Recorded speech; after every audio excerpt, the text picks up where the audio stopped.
Magandang araw mga kaibigan. Gusto ko munang pasalamatan at i-shout out ang aking mga kaibigang subscribers at the same time researchers, si Eudora at Chris Torres. Palagi silang nagpapadala sa akin ng post, articles and videos, kaya marami akong reaction vlog. Ito, isang ipinadala nila, I don't know, how do you call it?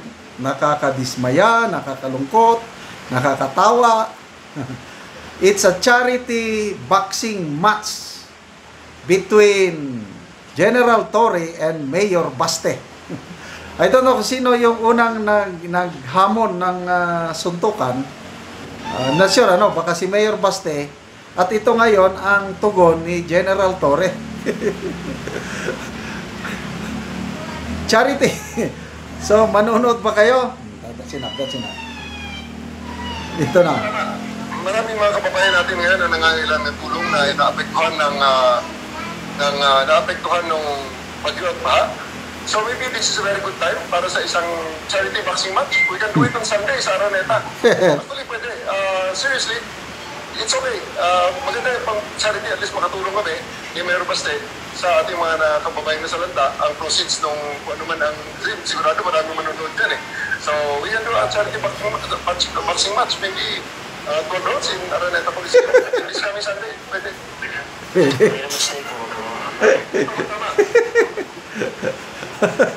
So matuwa pa tayo o malungkot sa mga nangyayari sa ating politika ngayon? Ay, nako. Sige. Tignan muna natin Di ba mas malaki ang katawan niya, no?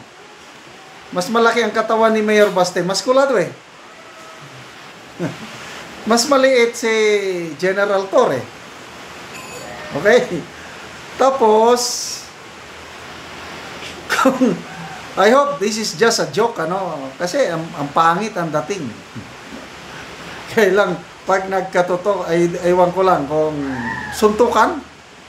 Kasi kung sa suntukan, depende yan sa katawan at I don't know. Tingin ko kung sa katawan lang o bigat, lamang si Mayor Baste, dihado si General Torre. Maliit lang siya at saka yung katawan niya, I don't know, kung parang Pacquiao versus Barrios, hindi ko na lang hindi natin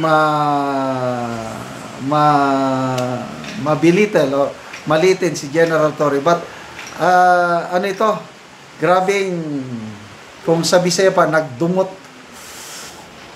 Naiintindihan ko si Mayor Baste kasi kahit ako siguro kung nasa kalagayan niya, yung nang aresto sa aking tatay, ay talagang sabi nga ni BP Sara, hindi pa siya handang magpatawad sa ngayon.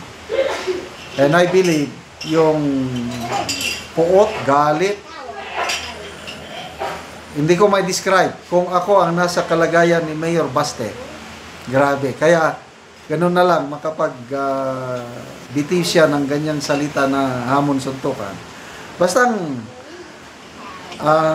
alam kong nag-trigger nito is yung panawagan ni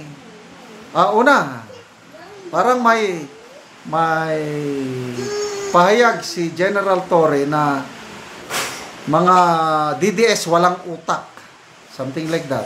Nabasa ko lang ito sa post. Sumagot naman si BP Sara, it takes one to know one. Kung bobo kami, bobo ka rin. So yun, Sara versus ito naman si General Torre, in one occasion nanawagan siya. Sabi niya sa mga DDS, pwede ba kalimutan nyo na lang yung nangyari, wala na kayong magagawa kay Tatay Digong ninyo kasi nasa poder na siya ng ICC, bahala na ng ICC sa kanya. Kung pwede ba makipagtulungan na lang kayo. Pare-parehas naman tayong Pilipino, we want the best for our country, magtulungan na lang tayo. Di ba ang gandang panawagan? Ang sagot ata, I'm not sure nababasa ko lang sa post,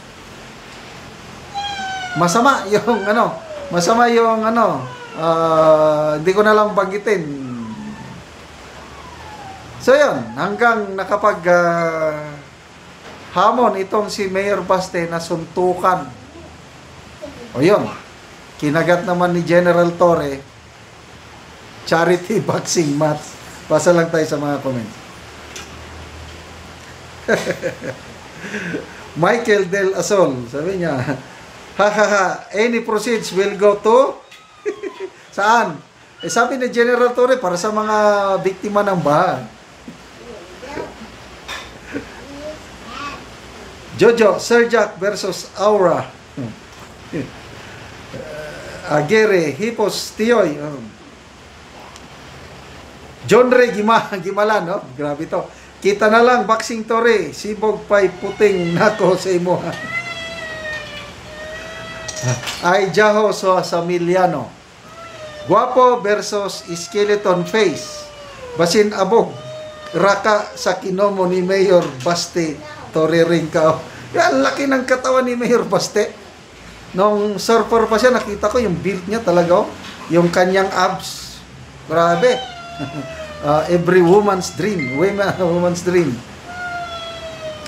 Jeric Lazaga. Wala gyoy kay angay ma-PNP chief.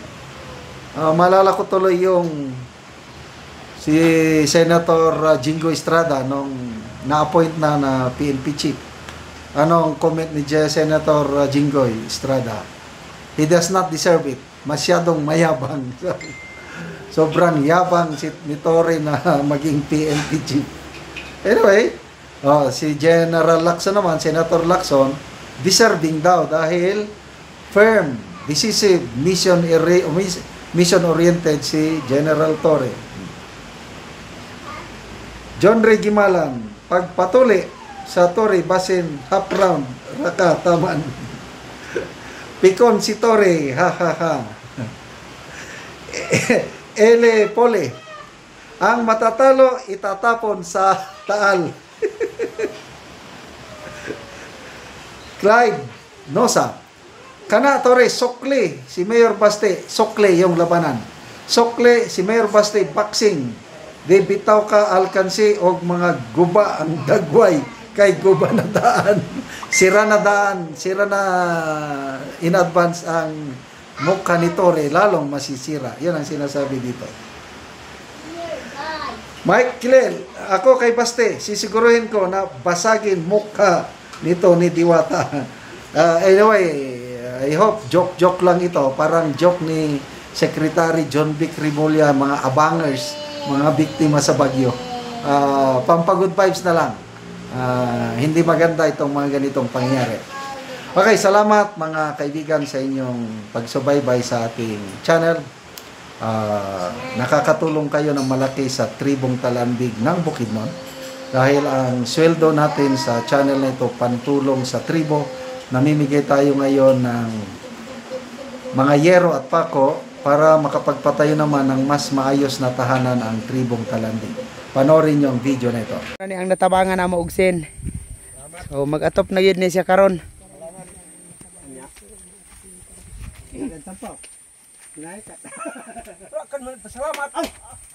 So trapal lang ang yang atop.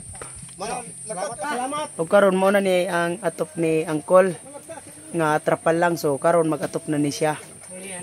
Pulihan na ni siya og gero kay natagaan naman siya. Tanggal na, tanggal.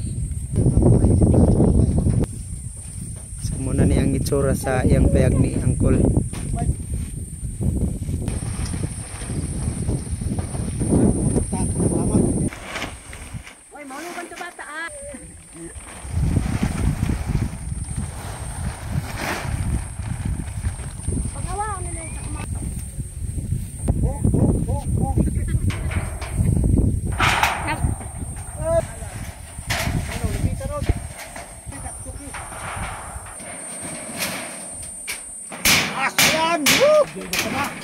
Karon naman na gyud ang balay ni Angkol sa pag-atop, so nindot na gyud siya nga tan-awon. Ako ga pasalamat yun sa una gid sa Ginoo.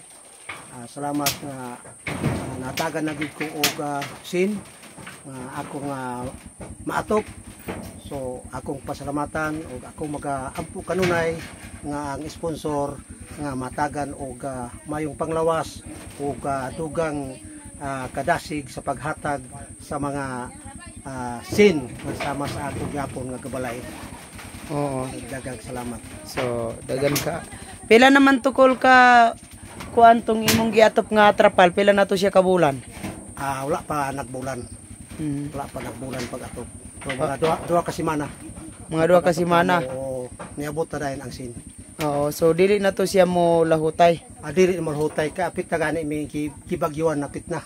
Oo, sige, salamat kayo, Kol.